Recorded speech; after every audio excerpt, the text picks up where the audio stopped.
মমতাজ গান গায় আর আমাদের নেত্রী মুস্কি মুস্কি হাসি মারে। প্রশংসায় বেশি খুশি হয় পুরুষ মানুষ না মহিলা মানুষ? পুরুষকে বেশি প্রশংসা করলে পুরুষ মাইন্ড করে, কিন্তু নারীর যদি প্রশংসা করা হয় দেখবেন যে ও ফুলতে ফুলতে আকাশে উঠে গেছে। তাই তো, আমি তো তাই তো। এটাই চলেছে 16 বছর। মমতাজ গান গায় আর আমাদের নেত্রী মুস্কি মুস্কি হাসি মারে, ঠিক কিনা? শুধু তেল মারা রাজনীতি দেখেছি আমরা ওই সমস্ত নোংরা দৃশ্য দেখতে চাই না। সংসদ হবে কার্যকর, অপ্রয়োজনীয় অতিরঞ্জিত কোন শব্দ চয়ন আমরা আর জাতি দেখতে চাই না আমরা, ঠিক কিনা? আমরা এখন কথা বলি সেই কালাম থেকে যে কালাম সব কথা বলে। সুবহানাল্লাহ বলবেন না? এই কোরআন ছাড়া পৃথিবীর সব কিতাব কি সব কথা বলতে পারে? না, সব কথা বলতে পারে না। আর কোরআন সব কথা বলে দেয়। শত শত আয়াত আছে শুধু ফিজিক্স কেমিস্ট্রির উপরে, সায়েন্সের উপরে। কত তথ্য যে আল্লাহ পাকের মধ্যে রেখেছেন।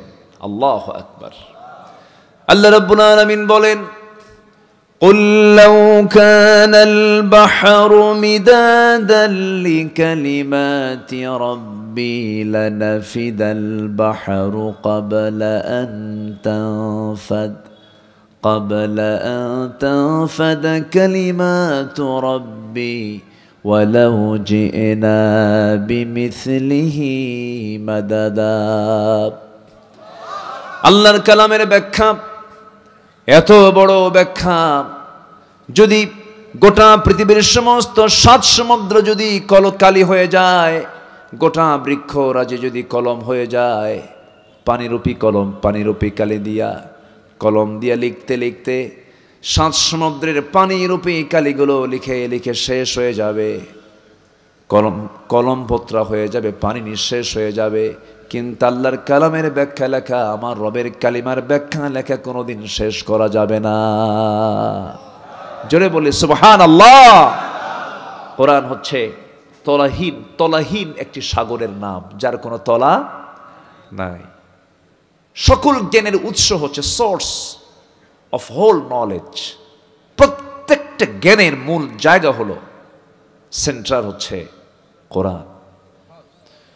সেই কালামে হাকিম থেকে যৎকিঞ্চিত কিছু কথা আমি বলতে চাচ্ছি। আল্লাহ যেন আমাকে সেই কথাগুলো বের করে দেন যে কথাগুলো মুসলিম উম্মার জন্য এই মুহূর্তে খুবই প্রয়োজন। জোরে বলি আল্লাহুম্মা আমিন। আপনাকে শয়তানের ওয়াসওয়াসা থেকে কেউ বাঁচাতে পারবে না যদি আপনার ভিতরে এলেম না থাকে। কেউ বাঁচাতে পারবে না। ঈমান মজবুত থাকবে ঈমানের জ্ঞান থাকলে। আপনার মুসলমানিত্ব টিকে থাকবে ইসলাম জানা থাকলে। ইসলাম যদি জানা না থাকে, আপনার ঈমানের জ্ঞান যদি না জানা থাকে, তাহলে আপনার ঈমান যখন তখন শয়তান ছোঁ মেরে নিয়ে চলে যাবে। আপনি নিজে টেরও পাবেন না কখন শয়তান নিয়ে চলে গেছে। ইউসবিহু মুমিনান ওয়া ইউমসি কাফিরান। সকালবেলা মানুষ মুমিন থাকবে, বিকেলবেলা কাফের হয়ে যাবে আখেরি জামানায়। সম্মানিত ভাইয়েরা, আমরা কঠিন একটি সময় আমরা অতিক্রম করছি, যে সময় পৃথিবীর এমন কিছু দেশ আছে যে দেশে সমকামিতার আইন সংসদ আইন আকারে পাশ হয়। সমকামিতা, হোমোসেক্স, যেটা একটা কুকুর শুকুর সিগালের মধ্যেও নাই, সেই সমকামিতার আইন আমেরিকার মতো দেশে, অনেক ইউরোপের দেশে এটাকে তারা জায়েজ মনে করে। নাউজুবিল্লাহ বলা যাবে না? জোরে বলুন নাউজুবিল্লাহ। মানুষ প্রযুক্তিতে উৎকর্ষ সাধন করলেও, মানুষের প্রযুক্তিতে উৎকর্ষ সাধন হলেও, জ্ঞান বিজ্ঞানের গভীরতায় মানুষ গেলেও, জ্ঞানের গভীরতা, জ্ঞানের লেভেল অনেক দূর পর্যন্ত পৌঁছে গেলেও চরিত্র সীমা, চারিত্রিক যে সীমাটা ঊর্ধ্বমুখী না নিম্নমুখী? নিম্নমুখী। চরিত্র নেই বললেই চলে। নাই চরিত্র। কোথায় চরিত্র আপনি পাবেন? আমরা যে অঙ্গনকে পবিত্র অঙ্গন বলি, ইউনিভার্সিটির দিকে আপনি তাকান, ডাকসু বলেন, রাকসু বলেন, জাকসু বলেন, এই যে ঢাবি রাবি ইলেকশনগুলো হয়ে গেল, আলহামদুলিল্লাহ একটা ডানপন্থীদের বিজয় হয়েছে। কিন্তু ঢাবি জাবি চবি রাবি এই সমস্ত ইউনিভার্সিটির ক্যাম্পাস কি আমরা পবিত্র করতে পেরেছি? সেখানে যে ছেলে মেয়েরা চলাফেরা করে সেখানে কি ঈমানের গন্ধ খুঁজে পাওয়া যায়? আচ্ছা, খুঁজে পাওয়া যায়? পাওয়া যায় না। তারা ফ্রি মিক্সিং করছে, ফ্রি ভাবে চলাফেরা করছে।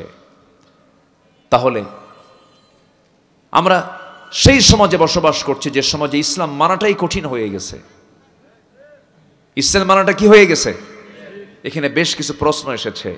এর মধ্যে একটা প্রশ্ন আমাকে করেছে একজন ভাই, হুজুর এই সমাজে বিয়ে কি কঠিন এবং জেনাকে সহজ কেন করা হয়েছে?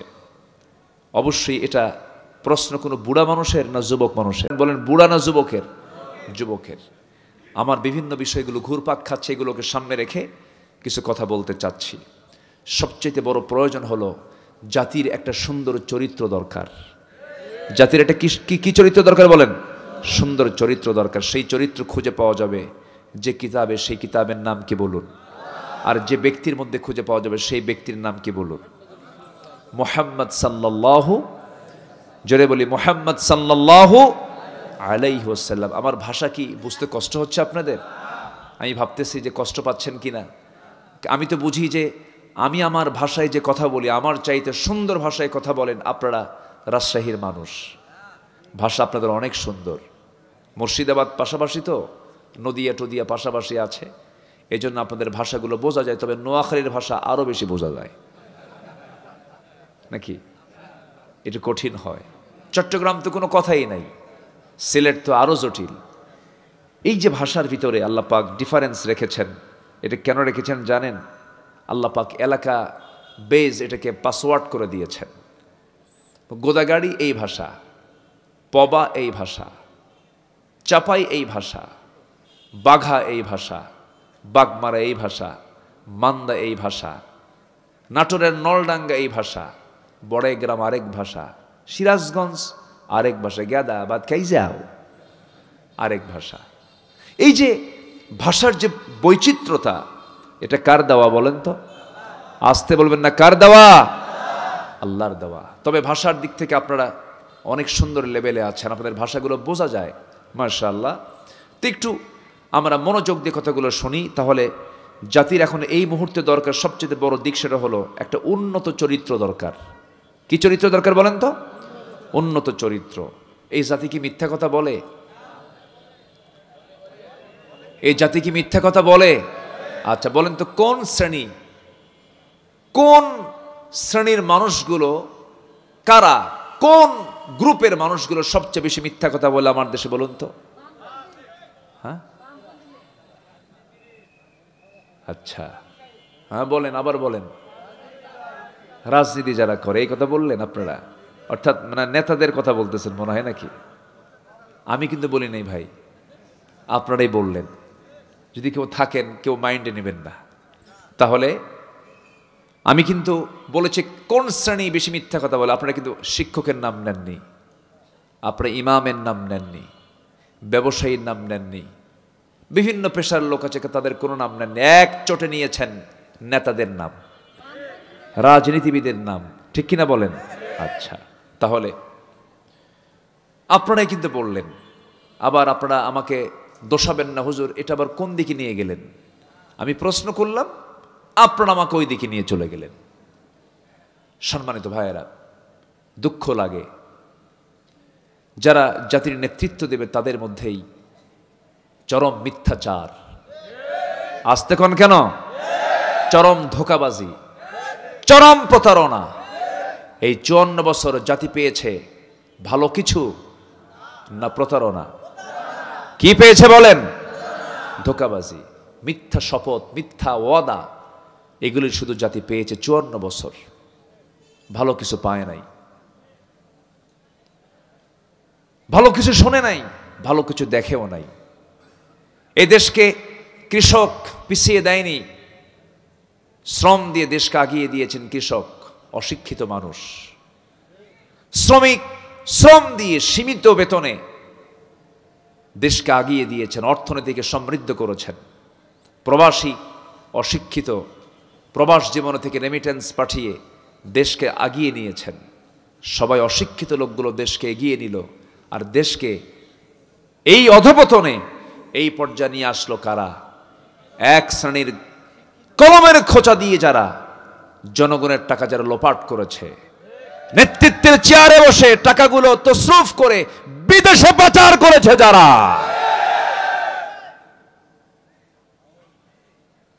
রাগ করলেন? রাগ করলেও কিচ্ছু করার নাই, বাস্তব কথা। সম্মানিত ভাইয়েরা, তাহলে জাতির সুন্দর চরিত্র গড়ার জন্য আগে দরকার উন্নত চরিত্র। জাতির সুন্দর চরিত্র গড়ার জন্য এক নম্বর যে গুণটা দরকার সেটা হলো সত্য কথা বলা। কি বলেন তো? সত্য কথা বলা। এক জায়গায় না সব জায়গায়? এক জায়গায় না সব জায়গায়? সব জায়গায়। কোরআনের আলোকে উন্নত চরিত্র গঠনের জন্য 15টা চারিত্রিক গুণ আমি আজকে একটা একটা করে বলতে চাই। এর মধ্যে এক নম্বর হলো সততা, সত্যবাদিতা। জীবনের সকল জায়গায় বান্দাকে বলতে হবে। যেই জায়গা থেকে আমি তেলাওয়াত শুরু করেছি, মহান রব্বুল আলামিন সূরাতুল আহজাবের শেষ দিক থেকে বলছেন, ইয়া আইয়ুহাল্লাযীনা আমানু তাকুল্লাহা ওয়া কুলু কাওলান সাদীদা يصلح لكم أعمالكم ويغفر لكم ذنوبكم ومن يطع الله ورسوله فقد فاز فوزا عظيما. জোরে বলুন আল্লাহু আকবার। আরো জোরে বলুন আল্লাহু আকবার। আমার ভাইরা, সততা মানুষকে ভালোর দিকে নিয়ে যায়। সেই ভালো বান্দা হলে পরে বান্দাকে জান্নাত পর্যন্ত নিয়ে যায়। মিথ্যা মানুষকে ধ্বংসের দিকে নিয়ে যায়, শেষ পরিণতি তার জন্য জাহান্নাম হয়ে যায়। এই পৃথিবীতে একজন মহামানব, যার ব্যক্তিগত জীবন, সামাজিক জীবন, পারিবারিক জীবন, রাজনৈতিক জীবন, সব জীবন তিনি পরিচালনা করেছেন, কিন্তু কোনোদিন তার মুখ থেকে অযাচিত একটা বাজে কথা, অতিরঞ্জিত কোনো শব্দ চয়ন, একটা মিথ্যা কথাও বের হয় নাই। সেই মহান ব্যক্তির নাম কি বলুন? মুহাম্মদ সাল্লাল্লাহু আলাইহি ওয়াসাল্লাম। সততা, সত্যবাদিতা, এটা এমন একটা গুণ, আল্লাহ বলেন এই গুণ যদি তোমার মধ্যে এসে থাকে, আমি তোমার ভুল আমলগুলোকেও ঠিকঠাক করে দেব। যেরকম সুবহানাল্লাহ। জাতিকে উন্নত করার জন্য এই একটা গুণ যদি জাতির মধ্যে ঢুকায় দেওয়া হয়, একটা গুণ, এই জাতি ভালো হওয়ার জন্য আর কিচ্ছু লাগবে না, এই একটা গুণই যথেষ্ট। জোরে বলি সুবহানাল্লাহ। কিন্তু এখানেই বড় প্রবলেম, এত মিথ্যা কথা বলে। পুঠিয়ার মোড়ে মোবাইল ফোন নিয়ে কথা বলছে, ভাই আপনি কোথায়? আমি তো জাহান্নামের চৌরাস্তায়। এত মিথ্যাচার, বসতে উঠতে খাইতে শুধু মিথ্যা দিয়ে দিন পার হয়। এমন ইমানদার মনে হয় আমার দেশে নাই। আসতে বলবেন না, আছে না নাই? আমার দেশে নামাজি বেশি না ইমানদার বেশি? প্রশ্ন কিন্তু খুব জটিল, একটু ভালো করে কন। নামাজি বেশি না ইমানদার বেশি? ইমানদার বেশি, নামাজি কম। কেন বললাম জানেন? বুকে থাপড়ায় বলে, জানো নামাজ না পড়তে পারি, ইমান তো আছে। আছে কিনা বলেন? তাহলে আমার দেশে নামাজি বেশি না ইমানদার বেশি? ইমানদার বেশি। এগুলো করা যাবে না, এগুলো ঠকবাজি। নামাজ না পড়লে আপনার ইমানটা টিকে থাকবে কেমনে? কার উপরে থাকবে ইমানটা বলেন?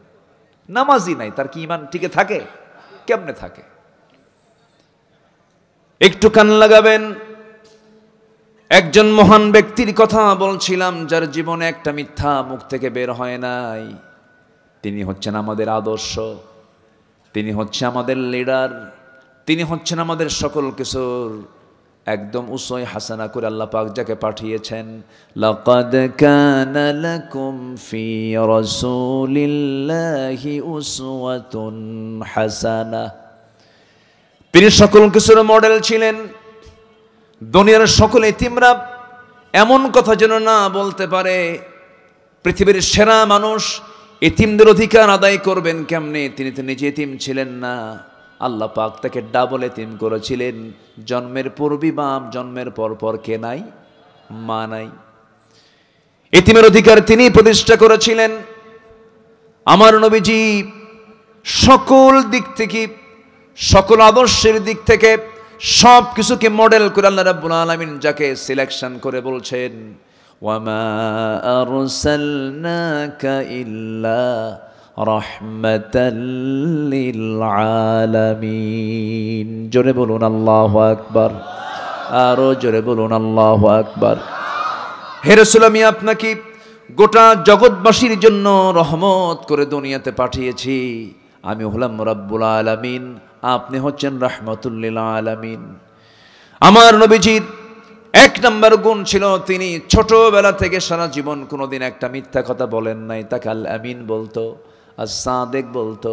তাকে আমানতদার মনে করতো, ব্যাংক মনে করতো। শত্রু পর্যন্ত তার হাতে সম্পদ আমানত রেখে যেত। আমার নবীজি সবার কাছে ভালোই ছিলেন।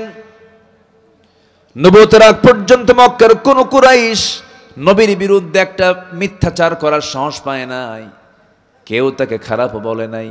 কিন্তু আমার নবীর কাছে যেদিন ওহী নাজিল হয়েছে, কোরআন নামক কিতাব যখন নাজিল হয়ে গেছে, যারা সুদখোর, যারা মদখোর, একটা প্রশ্ন এখানে আসছে সুদের ব্যাপারে, বলবো।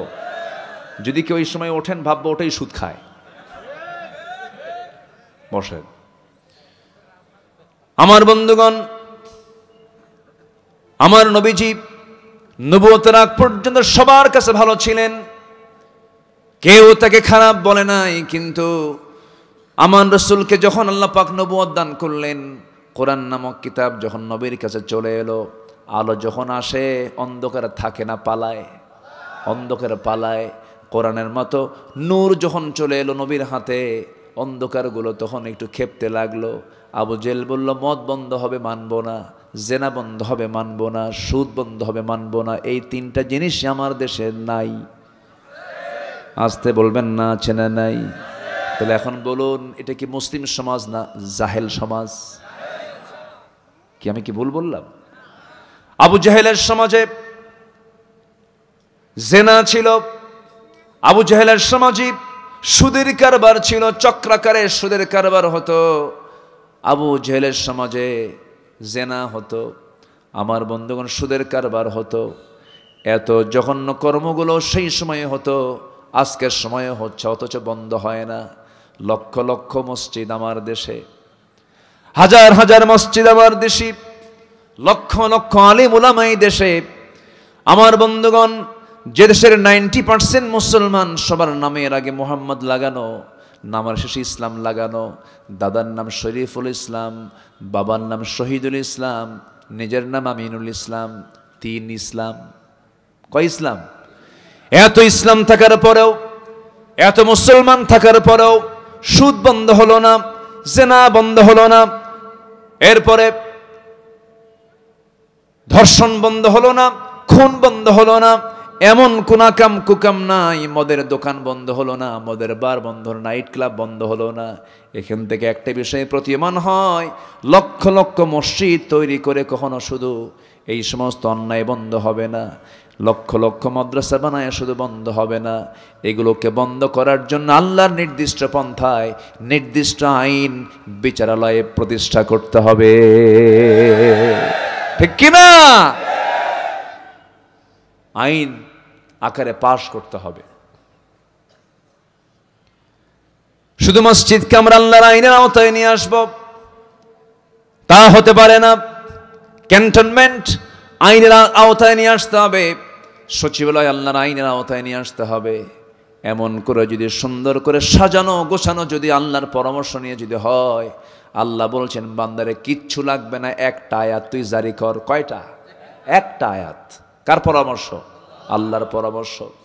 আল্লাহ রাব্বুল আলামিন বলেন, আল্লাযীনা ইম্মাক্কান্নাহুম ফিল আরদি আকামুস সালাহ ওয়া আতাবুস যাকাতা ওয়া আমারু বিল মা'রুফি ওয়া নাহাউ আনিল মুনকার ওয়ালিল্লাহি আকিবাতুল উমুর। জোরে বলুন আল্লাহু আকবার।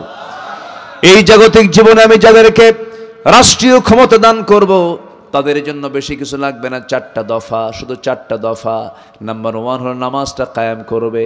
নামাজ কায়েম মানে প্রধানমন্ত্রীর পিছনে মন্ত্রী পরিষদ নামাজ পড়বে, সচিবদের পিছনে তার নিম্ন পদস্থ কর্মকর্তারা নামাজ পড়বে, ডিসির পিছনে তার কর্মচারী নামাজ পড়বে, এসপির পিছনে ওসিরা নামাজ পড়বে। এইরকম করে গোটা জনপদের বিভিন্ন জায়গায় সেক্টরে প্রত্যেকটা অফিসে নামাজ যখন এমন করে যখন জারি হয়ে যাবে, নামাজ কায়েমের পরিবেশ যখন চলে আসবে, যাকাত যদি আদায় করতে পারে, আল্লাহ বলছেন 4টা কাজ করবে, আমি আল্লাহর রহমতের দরজা সব আসমান জমিনের খুলে দেব। জোরে কোন সুবহানাল্লাহ। লাফাতাহনা আলাইহিম বারাকাতিম মিনাস সামাই ওয়াল আরদ, আসমান জমিনের বরকতের দরজা খুলে দেব। কার কথা?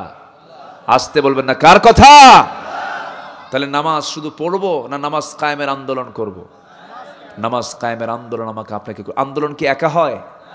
একা করা যায়? কি করতে হয়? এক হতে হয়, সংঘবদ্ধ হতে হয়, জমাতবদ্ধ হতে হয়। সম্মানিত ভাইয়েরা, ইসলাম এমনি এমনি আসে নাই। বিশ্বনবী কি সম্মান তার! আল্লাহ পাক তার জন্য স্পেশাল ফ্লাইট করে কি সম্মান আল্লাহ পাক রাত্রি ভ্রমণ করালেন মক্কা থেকে সেই বাইতুল আকসা প্যালেস্টাইনে। আসরা বিআবদিহি লাইলাম মিনাল মসজিদিল হারাম ইলাল মসজিদিল আকসা। আমার রাসূলকে আল্লাহ পাক কি পরিমাণ সম্মান দিয়েছেন, আয়াতগুলো পড়লে দেখলেই বোঝা যায় কত সম্মানের নবী আমার নবী। যে রাসূল দিনের আলোতে সূর্যের নিচে হাঁটলে প্রখর রোদে যদি রাসূলের কষ্ট হতো, আল্লাহ পাক একখণ্ড মেঘ সূর্যের নিচে দিয়ে রাখতেন। নবীজির শরীরের ঘামটা পর্যন্ত সুঘ্রাণ ছিল, ঘামগুলো নিয়ে সাহাবীরা কৌটার মধ্যে রেখে আতর হিসেবে ব্যবহার করতেন। এত সম্মান আল্লাহ পাক যাকে দান করেছেন, যার মর্যাদা এক কথা আল্লাহর পরে, সেই রাসূল কি তার নিজের বাপ দাদার ভিটায় থাকতে পেরেছিলেন? আজ থেকে থাকতে পেরেছিলেন? কোথায় গেছেন বলেন? কোথায় গেছেন বলেন? মদিনায় চলে গেছেন। কেন গেছেন? কি জন্য গেছেন? একটু প্রশ্ন করলে উত্তর খুঁজে পাওয়া যাবে কিনা বলেন? একটু খুঁজে বের করি। তিনি কেন মক্কা থেকে মদিনা ছাড়লেন? কেন যেতে বাধ্য হলেন? এর কারণটা কি? আমার নবীর সম্মান কত, অথচ সেই নবীর কোমর কুঁজো হয়ে গেছে, 2টা দাঁত ভেঙে ফেলা হয়েছে, গোটা শরীর থেকে রক্ত ঝরে ঝরে পায়ের তলার সাথে জুতার তলার জমাট বেঁধে গেছে। কেন? কি জন্য? কি কারণে? আমার বন্ধুগণ, এক লাইনে জবাব, লম্বা ইতিহাসের দিকে টানার সময় আজকে পাবো না। এক কথায় জবাব, সেটা হলো আমার রাসূলকে আল্লাহ রাব্বুল আলামিন যে অর্ডার দিয়ে দুনিয়াতে পাঠিয়েছেন, যারা পারেন ঠোঁট মিলিয়ে বলুন, হুয়াল্লাযী আরসালা রাসূলাহু বিল হুদা ওয়া দীনিল হক লিইয়ুযহিরাহু আলাদ-দীনি কুল্লিহি ওয়া কাফা বিল্লাহি শাহীদা। জোরে বলুন আল্লাহু আকবার। সকল দলের উপরে, সকল দিনের উপরে আল্লাহর দিনকে বিজয়ী করার জন্য আল্লাহ রাব্বুল আলামিন তাকে দুনিয়াতে পাঠিয়েছিলেন। বদর পাড়ে দিয়েছেন, উহুদ পাড়ে দিয়েছেন, খন্দক পাড়ে দিয়েছেন। নবী তার নিজের জীবদ্দশায় তিনি ৮৬টি যুদ্ধ পরিচালনা করেছেন। আমার নবীজি নিজেই তিনি অনেক যুদ্ধের তিনি নেতৃত্ব পর্যন্ত দিয়েছেন। আমার বন্ধুগণ, সেই নবীজিকে আল্লাহ রাব্বুল আলামিন যদি তার আসন থেকে এত বড় পরীক্ষার মধ্যে ফেলতে পারেন, রাসূল যখন মারা যান কোমর সোজা করে দাঁড়াতে পারছিলেন না। আম্মা জান আয়েশা সিদ্দিকা বলছেন, ইয়া রাসূলুল্লাহ, কোমর তো সোজা করতে পারছেন না। রাসূল বলছেন, আয়েশা রে, কোমর সোজা করব কেমনে? খন্দকের পরীক্ষা খনন করতে করতে আমার কোমরটা কুঁজো হয়ে গেছে। আমার বন্ধুগণ, আমার নবী উহুদের যুদ্ধের পরের দিন থেকে মৃত্যুর দিন পর্যন্ত সামনের দুটো দাঁত ভাঙ্গা ছিল, ভাঙ্গা মুখেই তিনি কথা বলেছেন, ভাঙ্গা দাঁতে কথা বলেছেন, কতটা স্লিপ হয়ে গেছে, আমার নবীদের চেহারার সৌন্দর্য পর্যন্ত নষ্ট হয়ে গিয়েছে। এত কষ্ট করে যে নবীজি দিন কায়েমের সংগ্রাম করে দিনকে বিজয়ের চূড়ান্ত লেভেলে পৌঁছায় দিলেন, আমার বন্ধুগণ সেই দিনকে আমার ইমান মজবুত, আমার ইমান কতটুকু মজবুত আল্লাহ পাক এটাকে চেক আপ করার জন্য আল্লাহ রাব্বুল আলামিন বান্দাকে বলছেন, বান্দা ইমান চেকআপের জায়গা শুধু মসজিদ নয়, ইমান চেকআপের জায়গা হলো বাস্তব ময়দান। ঠিক কিনা? আবু জেহেলরা দেশ চালাবে, আবু জেহেলের নাতিপুতিরা দেশ চালাবে, আলেম ওলামারা নামাজি মানুষ তাদের অনুগত হয়ে তাদের নাগরিক হয়ে থাকবে, এটা হতে দেওয়া যাবে না। আইয়ুবের শাসন দেখেছি, মুজিবের ভাষণ শুনেছি, জিয়ার খাল কাটা দেখেছি, আর আমাদের চাচার তাল বেতাল দেখেছি, আর বাকি সময় দেখেছি হলো হরতাল আর হরতাল। সব দেখা শেষ। আগামীর দেশ, আমরা আগামীর দেশ বাংলাদেশকে দেখতে চাই কোরআনের বাংলাদেশ। কারা কারা চান দুহাত উঁচু করে দেখান মুসলমান।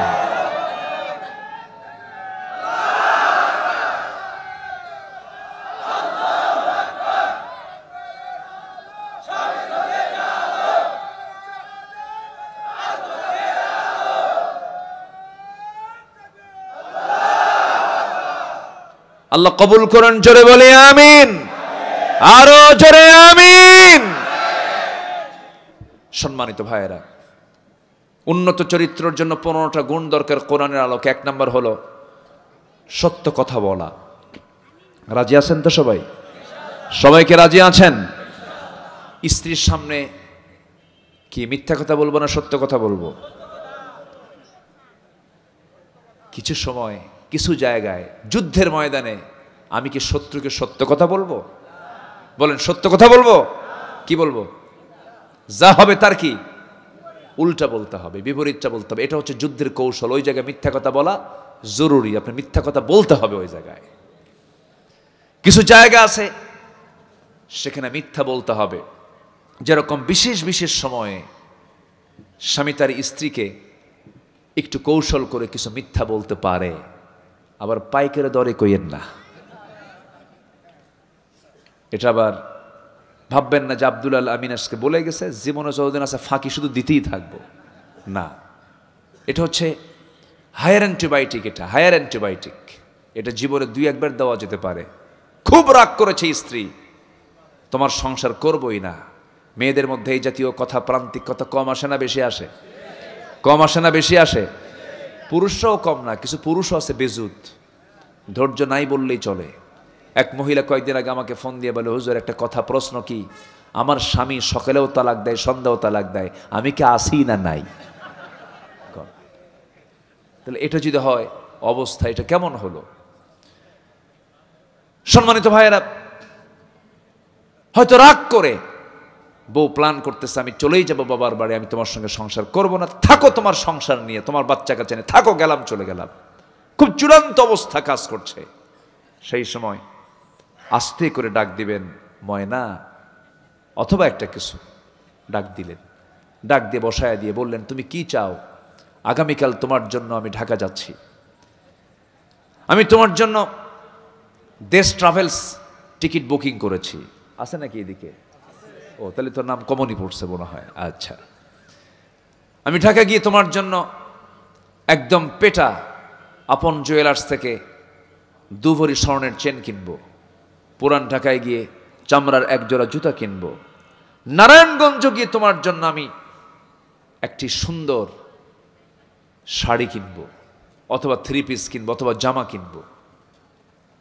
দেখবেন এতটুকু বয়ান দেওয়ার সঙ্গে সঙ্গেই ব্যাগ হাতের থেকে পড়ে গেছে, মুখে একটা মুচকি হাসি মেরে বলে, সত্যি আনবা তো? দেখবেন সব ক্লিয়ার। পরে কিচ্ছু দিবেন না, গুনাহ হবে না।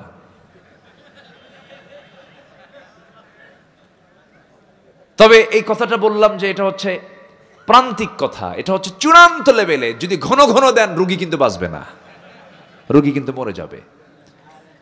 মানে কথার ব্যাপারে কথা বলছি তো, এই জন্য কোন কোন জায়গায় বলা যায় এটাও একটু বলে নিলাম। সংসার জীবনে বহু কিছু হয় না? হয়। প্রশংসায় বেশি খুশি হয় পুরুষ মানুষ না মহিলা মানুষ? পুরুষ মানুষ না মহিলা মানুষ? পুরুষকে বেশি প্রশংসা করলে পুরুষ মাইন্ড করে, ওর মতলব কি রে, এত প্রশংসা করে কেন?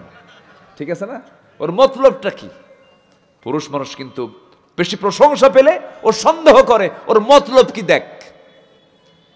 কিন্তু নারীর যদি প্রশংসা করা হয় দেখবেন যে ও ফুলতে ফুলতে আকাশে উঠে গেছে। তাই তো, আমি তো তাই তো। এটাই চলেছে 16 বছর। মমতাজ গান গায় আর আমাদের নেত্রী মুস্কি মুস্কি হাসি মারে, ঠিক কিনা? শুধু তেল মারা রাজনীতি দেখেছি আমরা। আমরা ওই সমস্ত নোংরা দৃশ্য দেখতে চাই না। সংসদ হবে কার্যকর, অপ্রয়োজনীয় অতিরঞ্জিত কোন শব্দ চয়ন আমরা আর জাতি দেখতে চাই না আমরা, ঠিক কিনা? আমরা আমাদের কথাকেও সুন্দর করব।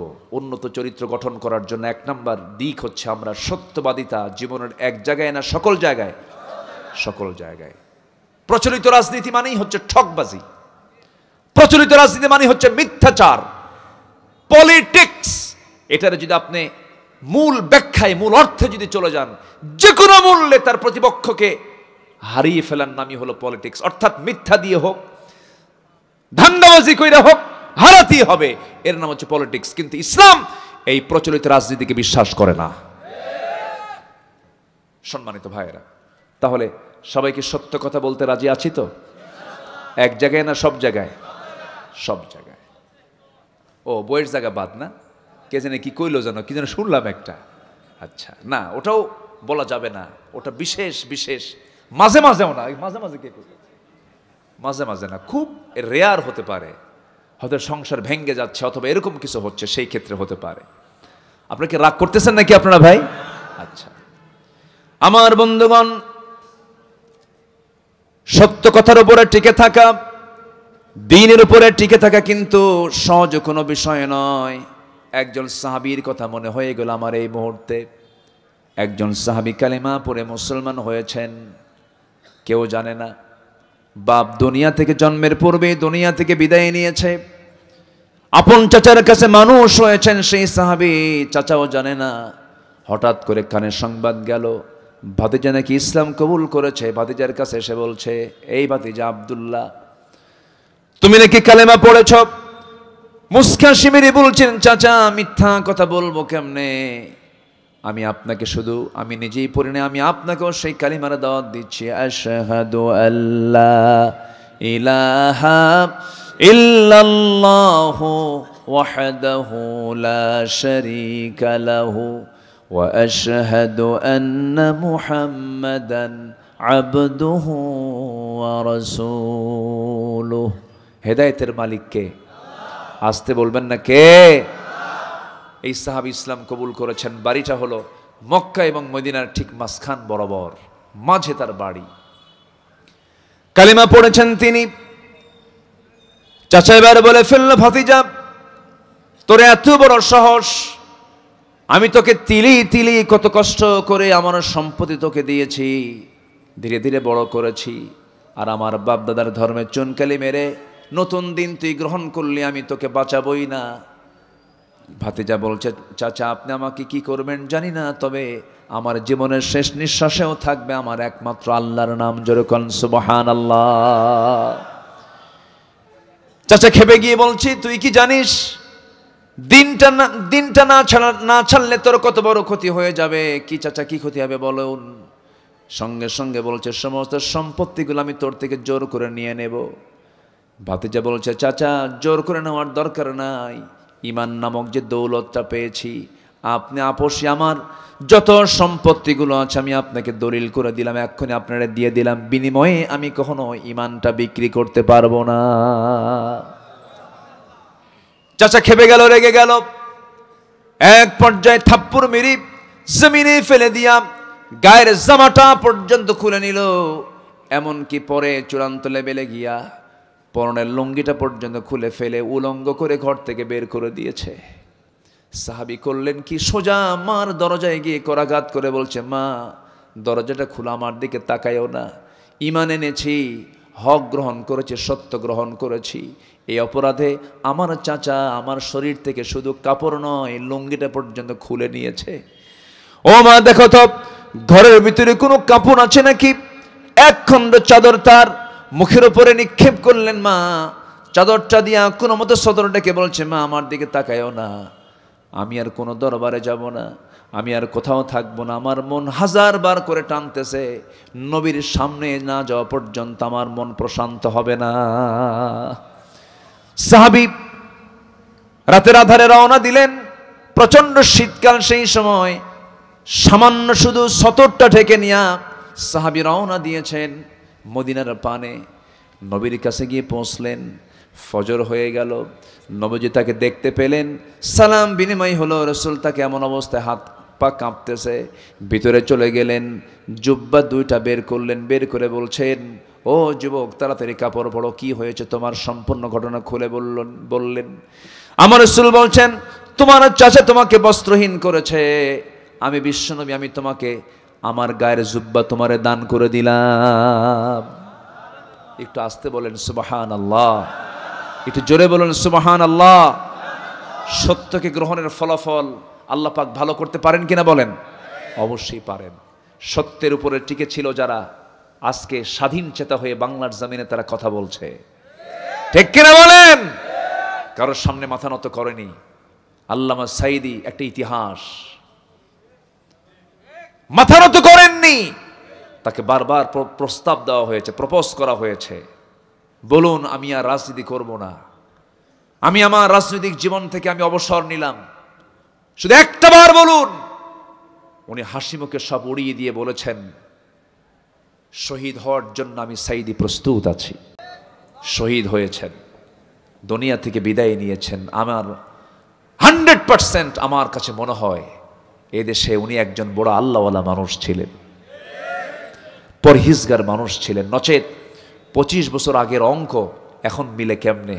উনি বলেছিলেন, এমন একটা সময় আসবে পালানোর জন্য একটা ইঁদুরের গর্ত খুঁজে পাবা না। সেই মানিক মিয়া একটা ইঁদুরের গর্ত খুঁজে না পেয়ে কি কলার পাতায় শুয়েছিল, যে আল্লামা সাঈদীর বিরুদ্ধে ফাঁসির রায় দিয়েছিল। সম্মানিত ভাইয়েরা, আজ থেকে 20-25 বছর আগে যিনি বলেছিলেন, গোড়ায় নাড়া দাও, গোড়ায় নাড়া দেবে 12 কোটি তৌহিদি জনতা, মামুবাড়ি দিল্লি গিয়ে পড়বা। দিল্লি গিয়ে পড়েছে। উনি বলতে পারতেন লন্ডনে পড়বা, বলতে পারতেন ওয়াশিংটনে পড়বা, বলতে পারতেন বার্লিনে পড়বা। কোনো সিটির নাম না নিয়ে তিনি নিলেন হচ্ছে দিল্লির নাম, কারণ দিল্লিতেই পড়তে হবে, ঠিক কিনা? সম্মানিত ভাইয়েরা, এই সমস্ত ব্যক্তিগুলো তারা ঈমান নিয়ে টিকে ছিলেন। ঈমান নিয়ে, সততা নিয়ে যারা টিকে থাকবে তারা দুনিয়াতেও অমর, আল্লাহর কাছেও তারা সম্মানী থেকে যাবে। আমরা কারো কাছে মাথা নত করব না, মাথা নত করব একমাত্র কার কাছে? আল্লাহর কাছে। আমার ভাইরা, আমার নবীজি বললেন, সাহাবী চলে যাও, আমার আসহাবে সুফফার সদস্যগুলো, তাদের সাথে তুমি মিশে যাও। হাতে একটা কোরআন দিয়ে দিলেন। রাসূল বলছেন, সাহাবী তুমি কিছু বলতে চাও নাকি?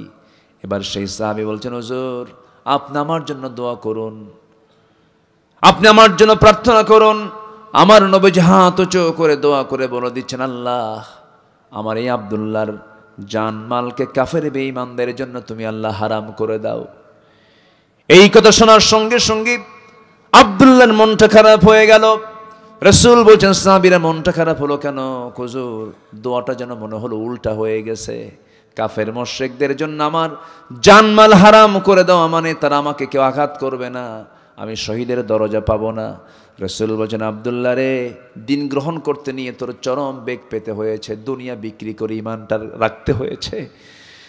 আমি তোর ব্যাপারে যে দোয়াটা করেছি এর মানে তুই শহীদ হবি না তা নয়।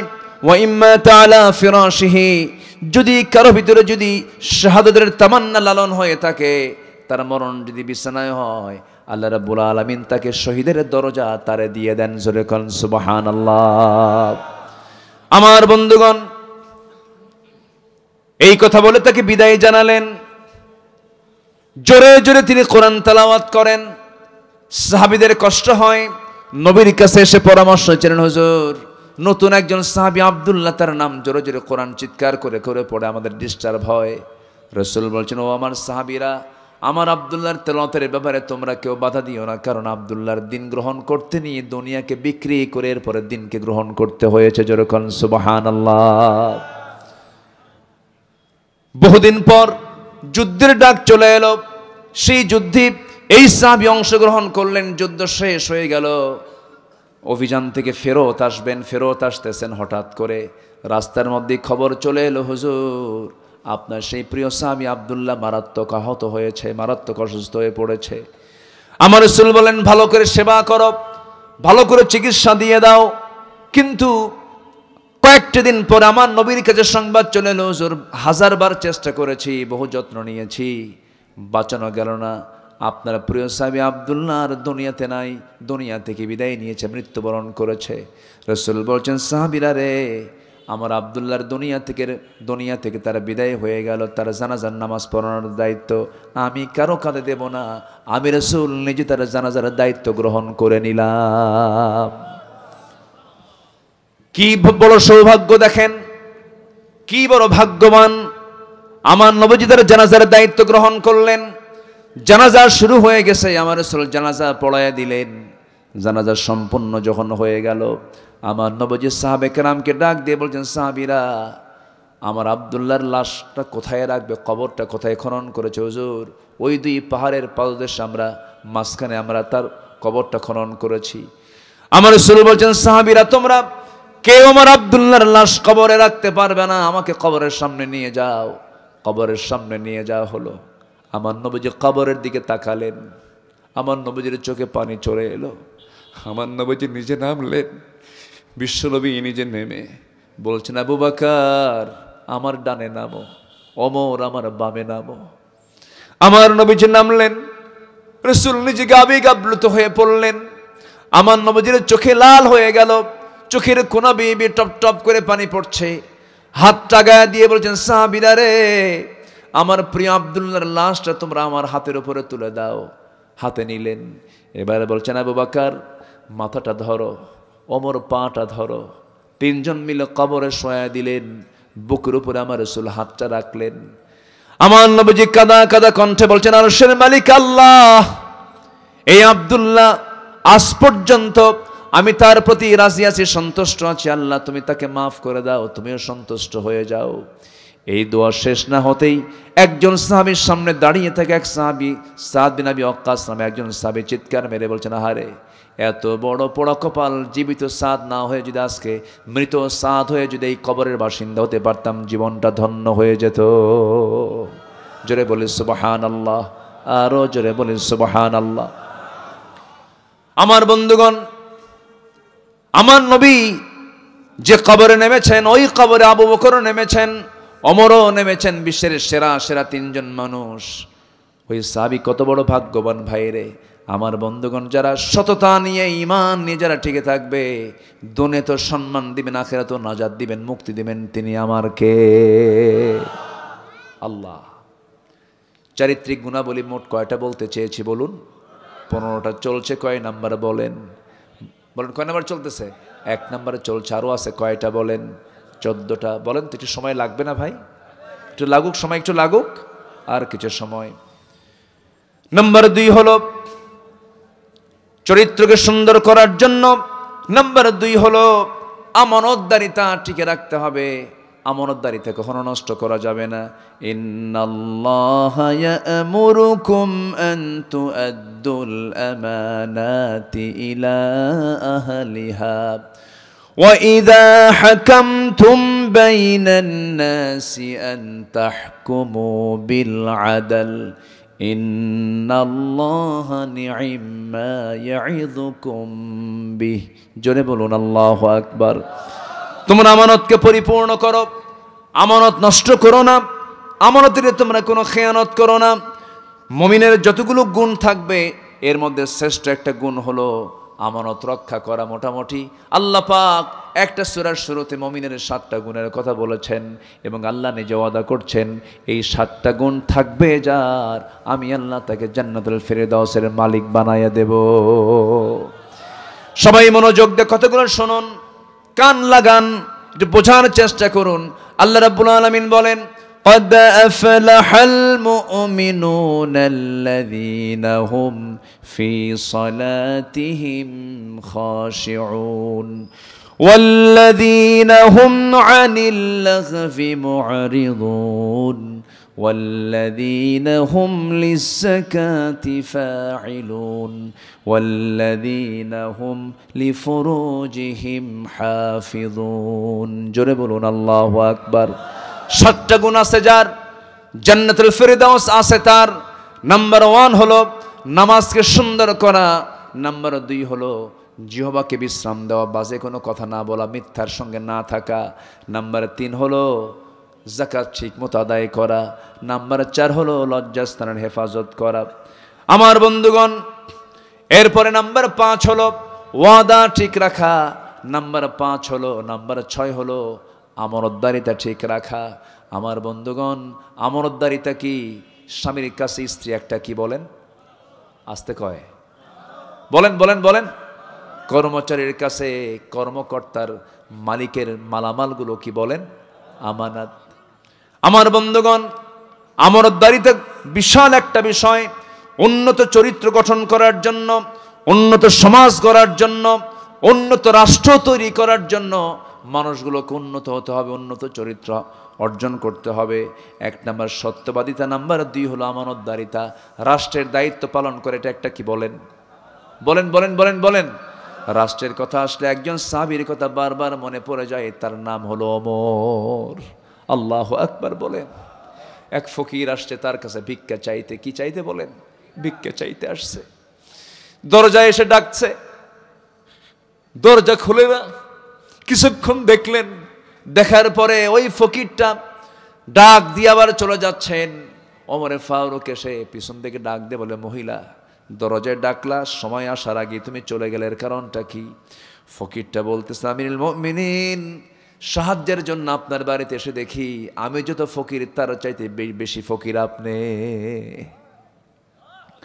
আমার ভাইয়েরা, একই কাপড় তিনি বারবার পরতেন, একই কাপড় তিনি ঘোরাফেরা পরতেন, এক একজন এক এক রকমের ছিলেন। আবার ইমামে আজম আবু হানিফার কথা মনে হলো আমার এই মুহূর্তে। কাপড়ের দোকানদার ছিলেন, প্রত্যেকটা ওয়াক্তে সুন্দর সুন্দর কাপড় পরতেন, নতুন নতুন কাপড় পরতেন। প্রশ্ন করে হলো, আবু হানিফা, এমন বিলাসী জীবন অর্জন করার কি দরকার বলো? আবু হানিফা বলতেন, কাপড়ের মালিক আল্লাহ বানাইছে, প্রত্যেকটা ওয়াক্তে আমি যখন নামাজে দাঁড়াই আমার কাছে মনে হয় আমার আল্লাহ আমার সামনে কথা দাঁড়ায়া দাঁড়ায়া কথা বলতেছেন। জোরে কোন সুবহানাল্লাহ। সাইয়েদনা ওমর ফারুক রাদিয়াল্লাহু তাআলা খুব সিম্পল লাইফ জীবন যাপন করেছেন, সীমিত খাবার খেয়েছেন। যদি কেউ দামি খাবার নিয়ে আসছে বলতেন, আমাকে যে দামি খাবার খাওয়াচ্ছ, তোমরা যে আমার জন্য খাবারগুলো বানায় নিয়ে আসছো, আমার জনগণ কি এগুলো খায় নাকি? না, যে খাবার আমার জনগণ পায় না ওমর, সেই খাবার কখনো জিহ্বায় মুখে নেবে না। একটু একটু বসে, আমি কি শেষ করে দেব? আলোচনা চালাবো? ভাইজান কি একটু কষ্ট দিচ্ছে, উনি আমাকে বলেছেন আমিও যাব। এই তো আর 10-15 মিনিট আমরা থেকে দোয়াটা করে যাই। কেমন কেমন বলেন, কেমন বলেন বলেন, ঠিক আছে না ইনশাআল্লাহ? আমার বন্ধুগণ, ওমর ফারুক রাদিয়াল্লাহু তাআলা আনহু কি মানুষ ছিলেন! আল্লাহু আকবার বলি, আল্লাহু আকবার। কি মানুষ ছিলেন! আমানতদারিতার মূর্ত প্রতীক ছিলেন তিনি। আমার বন্ধুগণ, সাইয়েদনা ওমর ফারুক রাদিয়াল্লাহু তাআলা আনহু রাষ্ট্রের দায়িত্ব পালন করছেন। খাদ্যের একটা কার্টুনের মধ্যে বেশ কিছু খেজুর ছিল, রাষ্ট্রের খেজুর। সেই খেজুরের কার্টুন থেকে তার ছোট্ট ছেলে একটা খেজুর তুলে নিয়ে মুখে বাচ্চাটা তুলে নিয়েছে। ওমর ফারুক রাদিয়াল্লাহু আনহু এই দৃশ্য দেখে চট করে দৌড় মেরে গিয়া ওই ছোট্ট বাচ্চার মুখ থেকে ওই খেজুরটা বের করে সেই কার্টুনের মধ্যে রেখে দিয়ে বলছে, মায়ের সন্তান মায়ের কোলে যাও, এমনভাবে রাষ্ট্রের খাবার তুমি আগেই মুখে নিতে পারবা না। মার কাছে গিয়া চিৎকার করে কান্না করে করে বাবার বিরুদ্ধে কথা বলতেছে। ছোট্ট বাচ্চা, মার মনটা খারাপ। সাইয়েদনা ওমর ফারুক চলে আসলেন। স্ত্রী বলছেন, আমিরুল মুমিনিন, ছোট্ট বাচ্চা তো, আমরা নয় একটা খেজুর কমে নিতাম, মুখের মধ্যে নখ ঢুকায় কোনোদিন শক্ত করে বের করে দেয় নাকি? আপনি কেমন পাষাণ আচরণ করেছেন? ওমরে ফারুক বলছেন, কলিজার টুকরা আমার প্রাণপ্রিয়া স্ত্রী রে, আল্লাহর কসম করে বলি সন্তানগুলোকে ভালোবাসি, মহব্বত করি আমি, কোনো সন্দেহ নাই। কিন্তু ও যে খেজুরটা মুখে নিয়েছে, ওই খেজুরটা আমি আমার অংশে যে খেজুরগুলো পাবো, সে অংশের মধ্যে যে ওই খেজুরটা আমি পাবো, তার গ্যারান্টি কি? এই গ্যারান্টি নাই মনে করেই আমি বন্টনের আগে আমি একটা খেজুর আমার সন্তানের মুখে দিতে রাজি নই। এটার নাম কি বলেন? আমানত। এটার নাম হলো আমানত। সঠিক বিচার করা কি? বলেন বলেন বলেন বলেন বলেন। আমানত। একজন খলিফা ছিলেন, একজন বিচারপতি ছিলেন, যিনি দুইজন খলিফার বিরুদ্ধে পর্যন্ত রায় দিতেও ভয় পান নাই। তিনি হচ্ছেন কাজী শুরাইহ ইবনুল হারিস আল কিন্দি রাহমাতুল্লাহ আলাই। সাইয়েদনা আলী তার নিজস্ব চিহ্নিত একটা লৌহবর্ম ছিল, সেই লৌহবর্মটা হেরে যায়, এক ইহুদি পেয়ে যায়। ইহুদির হাতে দেখলেন, কিন্তু চিহ্নটা আছে। সাইয়েদনা আলী বলছেন, ইহুদি, এই লৌহবর্মটা আমার, তোমার হাতে কেন? ইহুদি বলছে, এটা আমার লৌহবর্ম। আপনারা একটা কথা বিশ্বাস রাখবেন, এই পৃথিবীতে সবচেয়ে বড় মিথ্যুক আর ধোঁকাবাজ জাতির নাম হলো ইহুদি। আসতে কোন কেন? ওরা যা করে, যা দেখায়, তার সম্পূর্ণ উল্টা চরিত্র হচ্ছে ওদের চরিত্র। সম্মানিত ভাইয়েরা, যদিও যুদ্ধ বিরতি হয়েছে, যুদ্ধ কি হয়েছে? বিরতি। যুদ্ধ থামেনি, কিন্তু যুদ্ধ কি? বিরতি। ওয়ার্ল্ড মানে বিশ্ব রাজনীতির কিছু ভাষা আছে, এর মধ্যে একটা ভাষা হলো যুদ্ধ থামেনি, কিন্তু যুদ্ধ কি হয়েছে? বিরতি। নতুন করে হয়তো বা কোনো নাটক হয়তো সাজাতেও পারে, ওদের তো নাটক সাজানোর কোনো শেষ নাই। সম্মানিত ভাইয়েরা, এই ইহুদি জাত রসুলকে কষ্ট দিয়েছে, অনেক কষ্ট দিয়েছে। সেই এক ইহুদির হাতে সাইয়েদনা আলীর সেই লৌহবর্ম পড়ে গেল, চিহ্নিত লৌহবর্ম। সাইয়েদনা আলী বলেন, এটা আমার। ইহুদি কেন এটা আমার? কেন এটা আমার? অথচ তিনি সেই সময় খলিফাতুল মুসলিমিন। ইহুদি বলল, তাহলে কার হবে এটা? এটা আমরা কোর্টে রায় নিয়ে নেব। কোর্ট পর্যন্ত চলে গেল। ইহুদি একজন খলিফাকে নিয়ে গেছে কোথায়? কোর্টে, আদালতে নিয়ে গেছে। উনি বলেন, ঠিক আছে, আদালতেই চলো। আদালতের বিচারপতি হঠাৎ করে দেখি তিনি দাঁড়ায় বলছেন, আমিরুল মুমিনিন, আপনি এখানে কেন? কে? দেখো, ইহুদি আমারে মামলা দিছে, লৌহবর্মটা আমার, আর সে বলে আমার। একটা চিহ্নিত লৌহবর্ম, এই যে আমার চিহ্ন এটা। বিচারপতি বলছেন, আমিরুল মুমিনিন, শুধু আপনার কথা শুনলে হবে না, আমি ইহুদির কথাও শুনবো। শুনলেন দুজনের পক্ষের কথা শোনার পরে এবার বলছেন, আমিরুল মুমিনিন, একটা প্রশ্ন করি কি? আপনার যেই লৌহবর্ম, তার প্রমাণস্বরূপ একটা সাক্ষী, দুজন সাক্ষী আপনি জড়ো করুন। উনি বলেন, এটা যে আমার, এটার জন্য সবচেয়ে বড় সাক্ষী হচ্ছে আমার দুইটা কলিজার টুকরা সন্তান হাসান হুসাইন। এবার বিচারপতি বলছেন, বাবার পক্ষে সন্তানের সাক্ষী কখনো গ্রহণযোগ্য হতে পারে না। সাইয়েদনা আলী বললেন, বিচারপতি, আপনি কি ওই হাদিস ভুলে গেছেন যে হাদিসে রাসূল বলেছেন, সাইয়্যিদুশ শাবাবি আহলিল জান্নাহ, যুবকদের সর্দার জান্নাতের হাসান এবং হুসাইন। জোরে বলেন সুবহানাল্লাহ। আর তাদের সাক্ষ্য আপনি গ্রহণ করবেন না? উনি বললেন, আপনি যতই বলেন না কেন, আইন আইনের গতিতে চলবে। সাক্ষী যতক্ষণ পর্যন্ত না জোগাড় হবে, এই লৌহবর্ম আমি আপনার হাতে তুলে দিতে পারবো না। সাক্ষীর অভাবে তিনি হেরে গেলেন। জিতে গেল কে? কে জিতে গেল? ইহুদি জিতে গেল। আস্তে করে তিনি সেখান থেকে বের হয়ে আসলেন, আইনকে শ্রদ্ধার চোখে দেখলেন, আমানতদারিতাকে গ্রহণ করলেন। সাইয়েদনা ওমর ফারুক রাদিয়াল্লাহু তাআলা আনহু ঘোড়া কিনতে গেছেন। কি কিনতে গেছেন বলেন? ঘোড়া। সে ঘোড়া কিনতে গিয়ে ঘোড়া কিনেছেন, লেনদেন হয়ে গেছে, ঘোড়া হাতে নিয়েছেন, লাগামটা হাতে নিয়ে ঘোড়ার পিঠে চড়েছেন, টাকা দিয়ে লেনদেন শেষ। বাড়ির পথে যেতেই মাঝ পথে চারটা পা অকেজ হয়ে নিচে পড়ে গেল। উনিও পড়ে গেলেন, রাগ উঠে গেছে একদম 100 ডিগ্রি। সাহাবীর নাম কি বলেন? নামটা শুনলে কি মনে হয়? নরম সরম মনে হয় না গরম মনে হয়? মহা গরম। ওমরে ফারুক বললেন, এটা একটা কাজ করলো, ঘোড়া বিক্রেতা আমাকে অকেজো ঘোড়া দিল। উল্টে চলে গেছেন, গিয়ে বলছেন, এই ঘোড়াওয়ালা, ঘোড়া নাও, টাকা দাও। এই জাতীয় কথা শোনার সঙ্গে সঙ্গে ঘোড়া বিক্রেতা বলছে, একটু শান্ত মনে কথা বললেই ভালো হয়। ক্রয় বিক্রয়ের যে চুক্তি, ক্রয় বিক্রয়ের যে সিস্টেম পদ্ধতি, আমি কি বলে ভঙ্গ করেছি? না, কিন্তু তুমি আমাকে অকেজে ঘোড়া দিয়েছো, বাড়িতে যেতে পারলাম না। এখন ঘোড়া বিক্রেতা বলছে না, আমি আপনাকে সুস্থ ঘোড়া দিয়েছি, আপনার কাছে অসুস্থ হয়েছে, আমি ঘোড়া ফেরত নিতে পারবো না। এক পর্যায়ে ঘোড়াওয়ালা বলছে, তাহলে আপনার কথাও থাক, আমার কথাও থাক, চলুন আমরা আদালতে চলে যাই। একটা সামান্য ঘোড়া বিক্রেতার মামলায় অর্ধ পৃথিবীর শাসক ওমরে ফারুক চলে গেছেন আদালতে। চেয়ারে বসে আছে বিচারপতি, ওমরে ফারুককে দেখা মাত্র দাঁড়ায় বলতেছে, আপনি এখানে কেন? কে আমারে মামলা দিছে? যে ও আমারে মামলা দিছে, ঘোড়া দেয়, ঘোড়া আমাকে অসুস্থ ঘোড়া দিয়েছে, আমাকে টাকা ফেরত দেয় না। দুপক্ষের কথা শুনে এবার বিচারপতি বলছেন, আমিরুল মুমিনিন, আপনি আজকে আদালতে এসেছেন, আপনার কথাও শুনলাম, আবার ওই ঘোড়া বিক্রেতার কথাও শুনলাম। যতটুকু বুঝতে পেরেছি, আজকের মামলার রায়টা আপনার পক্ষে না গিয়ে ওই ঘোড়াওয়ালার পক্ষে চলে যাবে। একটু বুঝাইয়া দিন। মুসকি হাসি মেরে ওমরে ফারুক বলে, একটু বুঝাইয়া দিন। এবার বলছেন, আপনি আমার সঙ্গে যেমন করে এখন সুস্থ দেহে কথা বলছেন, এই সুস্থ দেহ নিয়ে বাড়ি ফিরবেন, তার কোনো গ্যারান্টি আছে নাকি? না, গ্যারান্টি নাই। তাই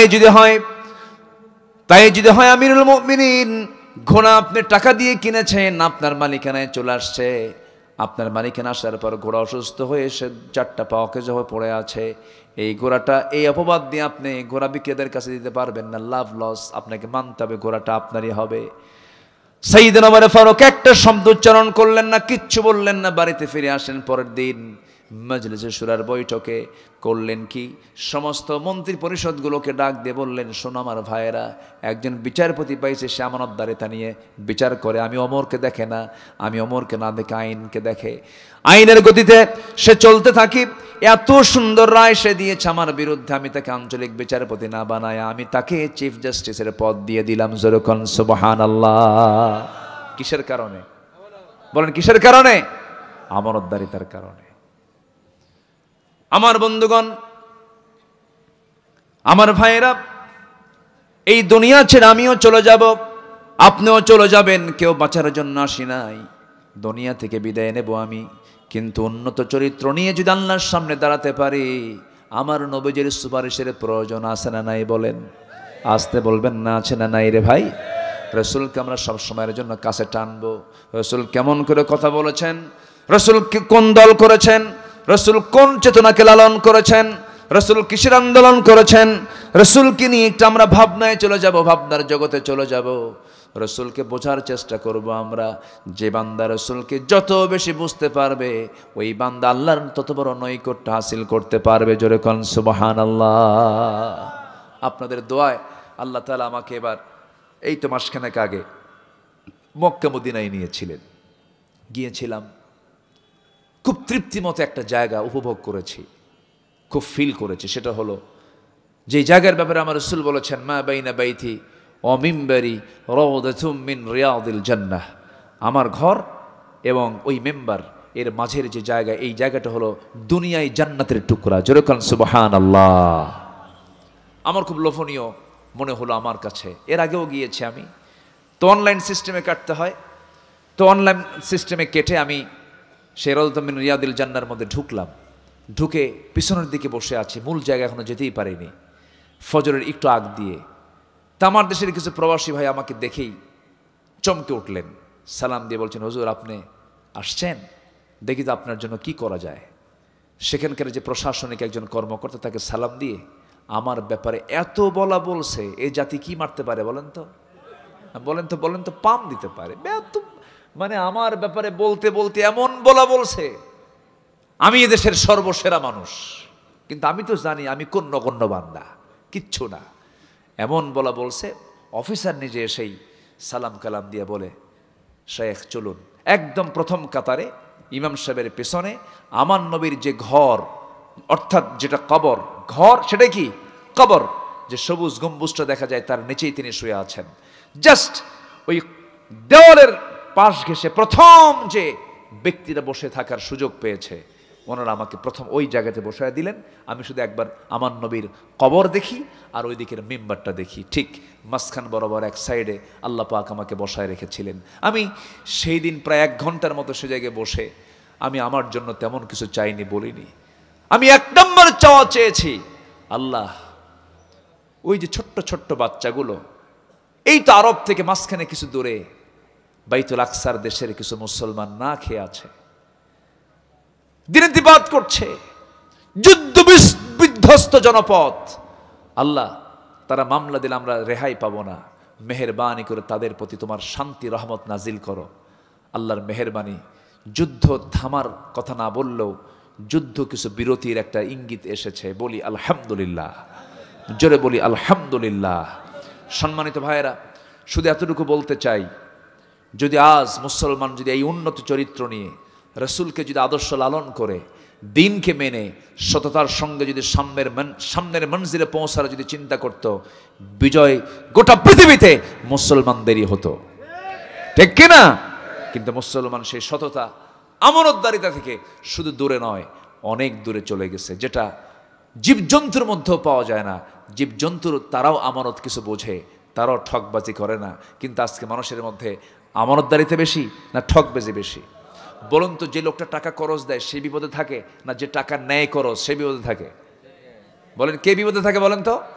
যে দেয়। অথচ বিপদ মুক্ত থাকার কথা ছিল যে করজ দেয়, সে টেনশন মুক্ত থাকার কথা ছিল, টেনশনে শেষ হওয়ার কথা ছিল হলো যে ঋণগ্রস্ত। কিন্তু যে টাকা নেয় একবার ঋণগ্রস্ত হয়ে যাওয়া মানেই ওর হাত থেকে টাকা আপনার কাছে ফেরত আসা মানে সোনার হরিণ। ঠিক আছে না? আমি কি ভুল বলছি? অসম্ভব ব্যাপার। টাকা চাইতে গেছে আপনার কাছে, আপনি তার কাছে টাকা চাইতে গেছেন, আপনি টাকার পাওনাদার। আপনি প্রথম দিন বলছেন ভাই অমুক দিন আসেন, আবার গেছে অমুক দিন আসো, তৃতীয় দিন যখন গেছে খেপে গিয়ে চোখ রাঙ্গায় বলে আমার কি মান সম্মান নাই, সবার সামনে টাকা চাও। আছে কিনা বলেন? আছে কিনা বলেন? আছে। শেষমেশ যে টাকা পাই সে আগের ঠেলায় বলে যা যা, তোর কাছে আর কোনোদিন টাকা চাবো না, আল্লাহ সাক্ষী থাকো, তোর টাকা হাসুরের দিন তুলবো। জবাবে ও বলে লম্বা ডেট পাইলাম। কি ডেট পাইছে? লম্বা ডেট পাইছে। এটা কি আমানতদারিতা? না, এটা হচ্ছে সম্পূর্ণ খেয়ানত। যে খেয়ানত করবে সে জাহান্নামে চলে যাবে, যে আমানত রক্ষা করবে সে কোথায় যাবে? জান্নাতে যাবে। যে মিথ্যা বলবে সে কোথায় যাবে? জাহান্নামে। যে সত্য বলবে সে কোথায় যাবে? জান্নাতে। অতএব সুন্দর চরিত্র আমরা গঠন করব, জোরে বলি ইনশাআল্লাহ।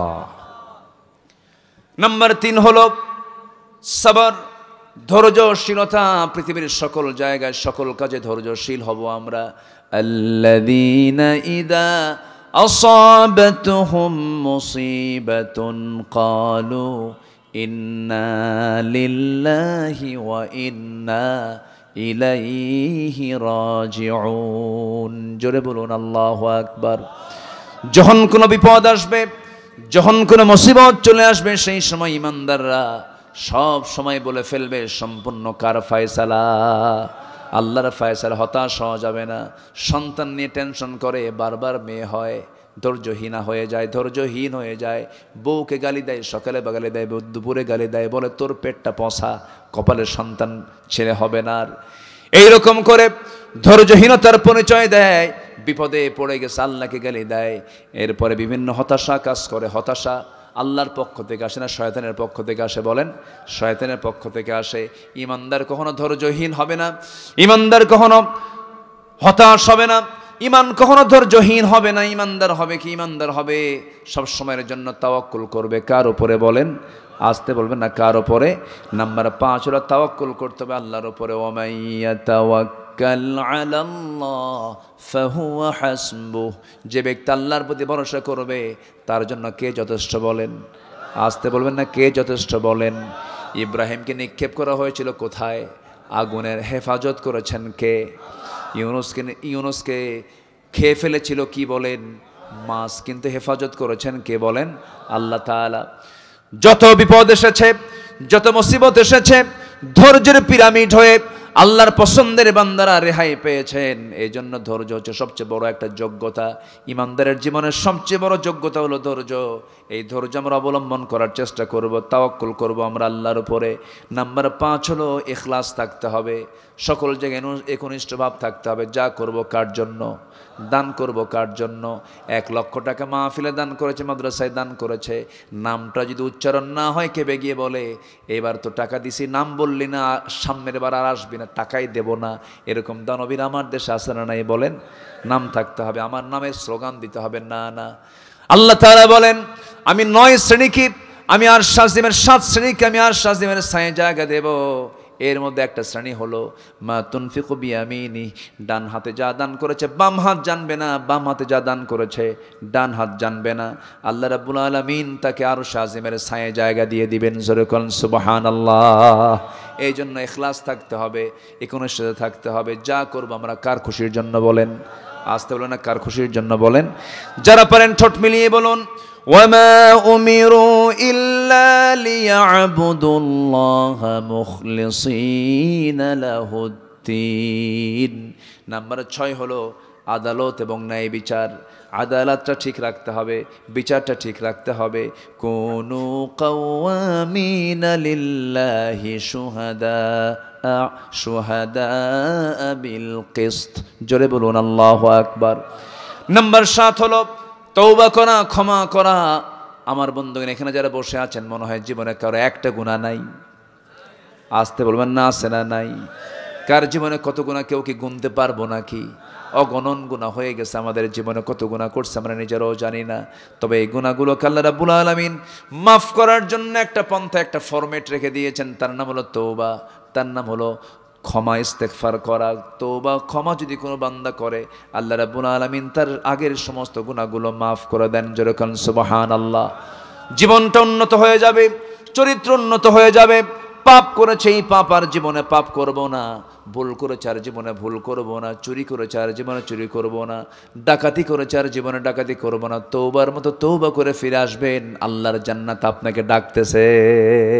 জোরে বলে সুবহানাল্লাহ।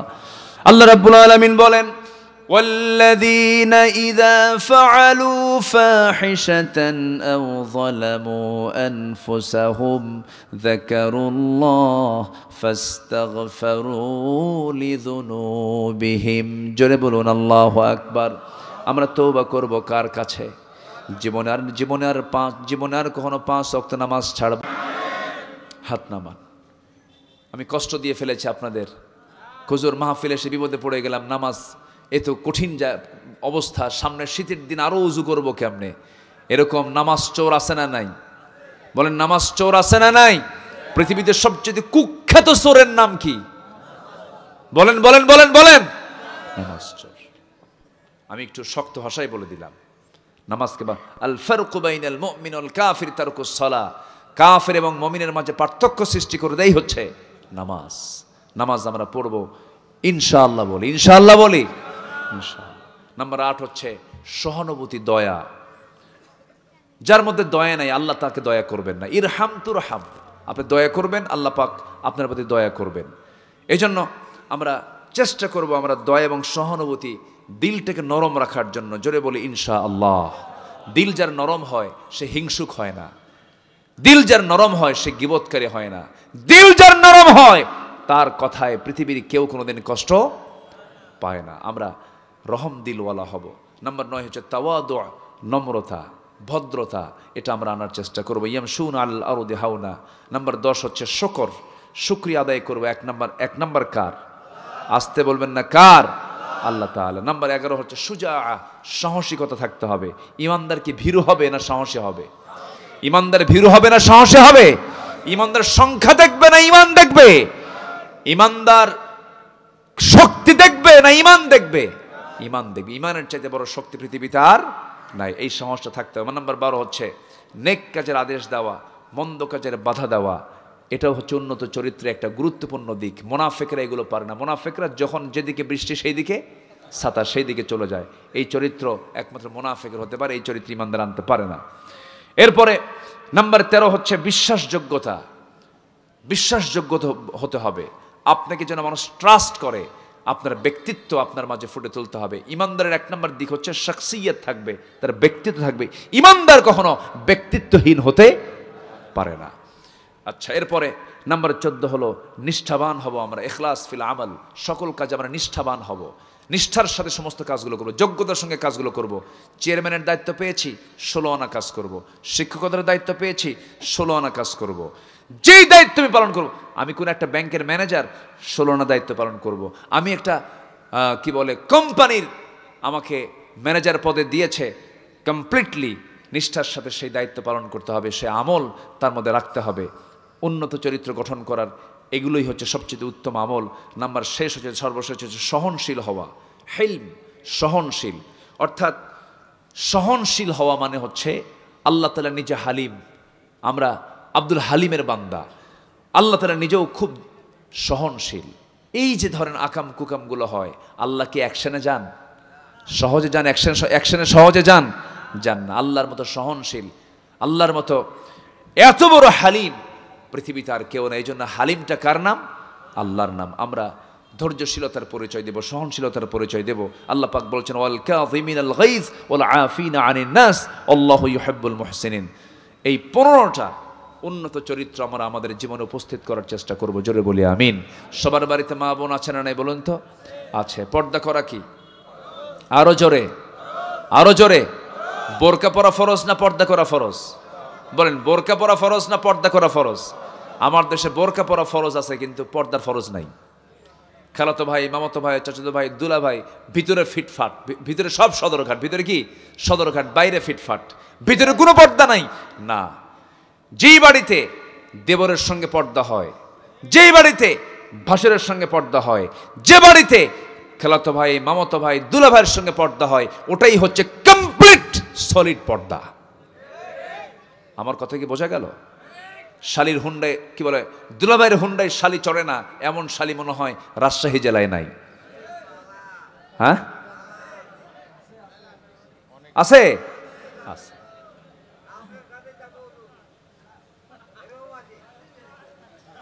এরকম তো হওয়া যাবে না। দুলাভাইয়ের সাথে শালি হুন্ডায় চড়বে কেন?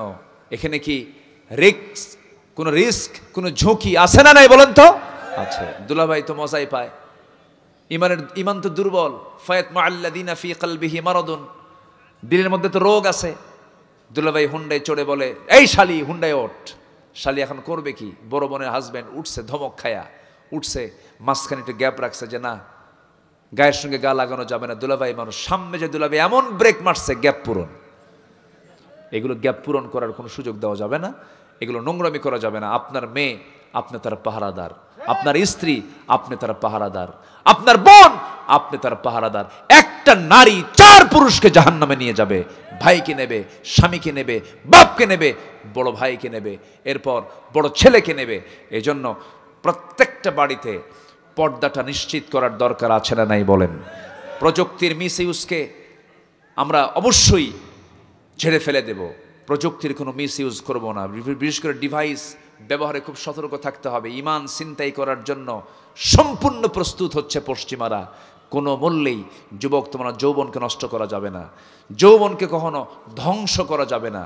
তোমার যৌবন তোমার জন্য একটা আমানত।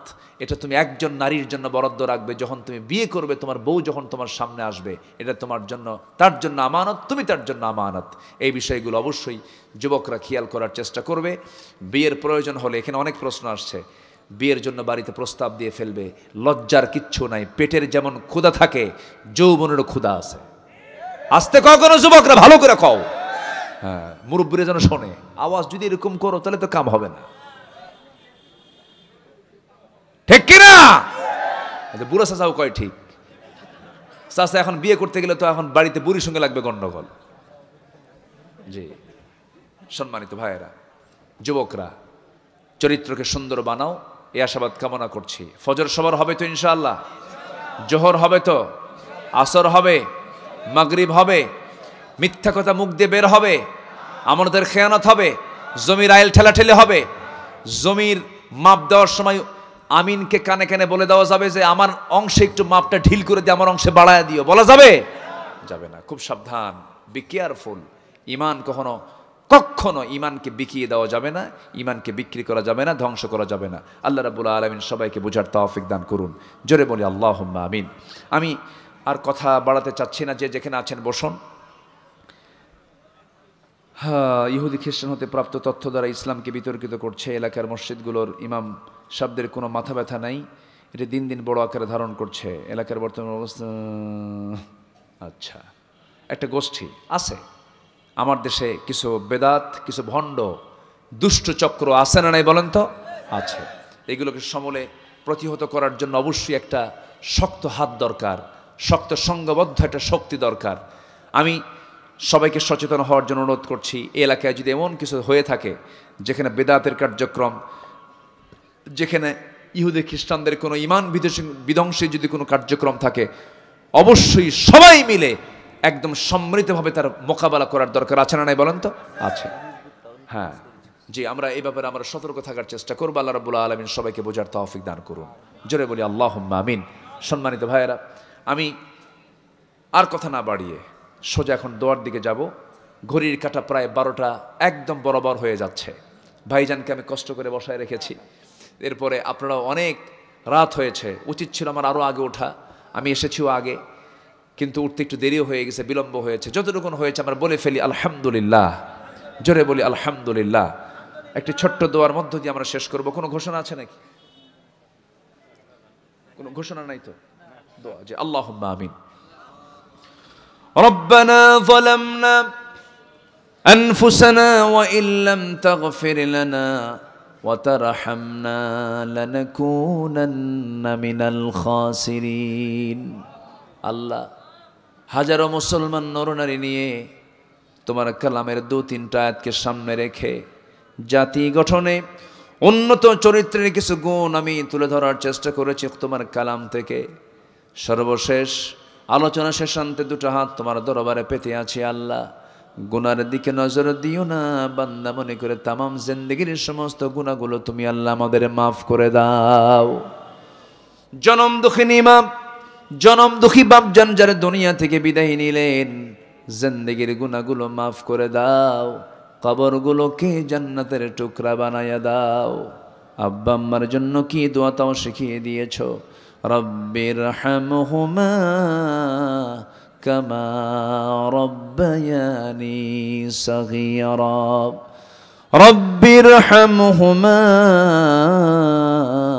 কামা রব্বায়ানি সগীরা।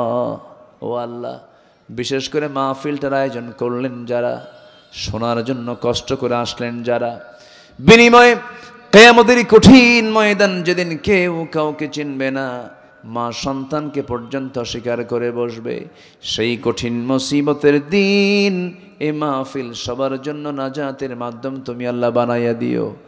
আমার ডানে বামে সামনে পেছনে যত ভাই হাত তুলেছেন, আড়ালে যত মা বোন হাত তুলেছেন, যারা যা প্রার্থনা, যারা যা চাওয়া তুমি আল্লাহ পাওয়া করে দিও। আয় আল্লাহ তাআলা, তোমার বান্দাগুলো কিনে এমন সময় হাত তুলেছি মুসলমানদের পায়ের তলায় মাটি নাই। দয়া করে ফিলিস্তিনকে বাঁচাও, দয়া করে বাইতুল আকসাকে তুমি আল্লাহ মুসলমানদের হাতে তুলে দাও। 180 কোটি মুসলমানের জন্য আল্লাহ একটা অমর দুনিয়ায় তুমি আল্লাহ দয়া করে পাঠায় মঞ্জুর করে নাও। এই দুনিয়াতে আসছি আমরা, কোন দিন চলে যাব জানি না রে আল্লাহ, তবে যেদিন মরে যাব রে, আমাকে অনেক চেষ্টা করবে রক্ষা করার, কিন্তু পারবে না। অচিন পাখি খাঁচা থেকে বের হবে রে, কান্না রোল পড়ে যাবে, আব্দুল্লাহ আমিন নাই, রোল পড়ে যাবে রুহুল আমিন নাই, আব্দুর রহমান নাই, কান্নার রোল পড়ে যাবে, আকাশ বাতাস ভারী হয়ে যাবে, জানাজা সম্পন্ন হয়ে যাবে রে, টেনে হেঁচড়ে কবরের দিকে নিয়ে চলে যাবে, কবরে শোয়া দেবে, বাঁশ চাপা দেবে, মাটি চাপা দেবে, ওই যে বিদায় দিয়ে দেবে রে, আর কোনোদিন কেউ খোঁজ নিতে যাবে না। তোমার দরবারে ফরিয়াদ করি আল্লাহ, তোমার পছন্দের বান্দা না হওয়া পর্যন্ত আমাদের কাউরে মরণ দিও না। সেই অন্তিম সময়ে যখন চলে আসবি, সবার জবান খুলে তুমি আল্লাহ বের করে দিবা, সেই সময় কালজয়ী কালেমা তাইয়্যিবা লা ইলাহা ইল্লাল্লাহু মুহাম্মাদুর রাসূলুল্লাহ। আসসালামু আলাইকুম ওয়া রাহমাতুল্লাহি ওয়া বারাকাতুহু।